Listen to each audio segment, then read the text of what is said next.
Ni sawa kwa bro? Sawa kaka. Anduka bro, mimi na kusemesha vya mingi sana hata. Ndio kaka. Unaona bro? Eh.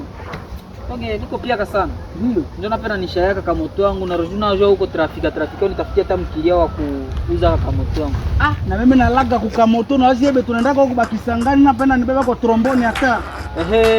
Kama moto kadogo napenda nikadamere kama kuna malaria tu usinime kwa kama napenda nikadamere. Hivyo mtu anaweza pima kaboro kwanza kupima moto kwa bia unapasha angalia hata vichuma vyote vipo hapo. Sasa ngoni pima kwa kama kaboro piko namna gani.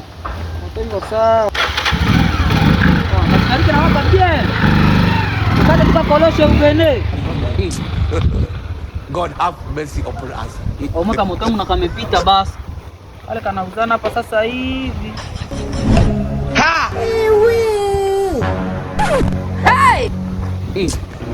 Vile nyeka chura shenda lala.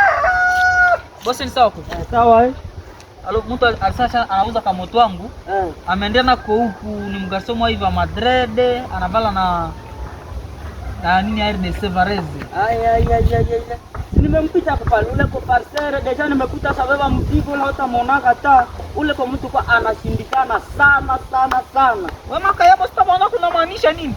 Kwanza na valozi hawezi muweza, na mfumo hawezi muweza, na pastere hawezi muweza, donge kwa mtu mwenye anashindikana na kwa washamkatala. Unamshua ule moto. Mimi unaniambia mimi moto wangu haizi enda bure hivi mimi nanena kuoa ama kayabo leo na kuna mangola hapo na nyamba dede nikwambie moto wangu Jesus.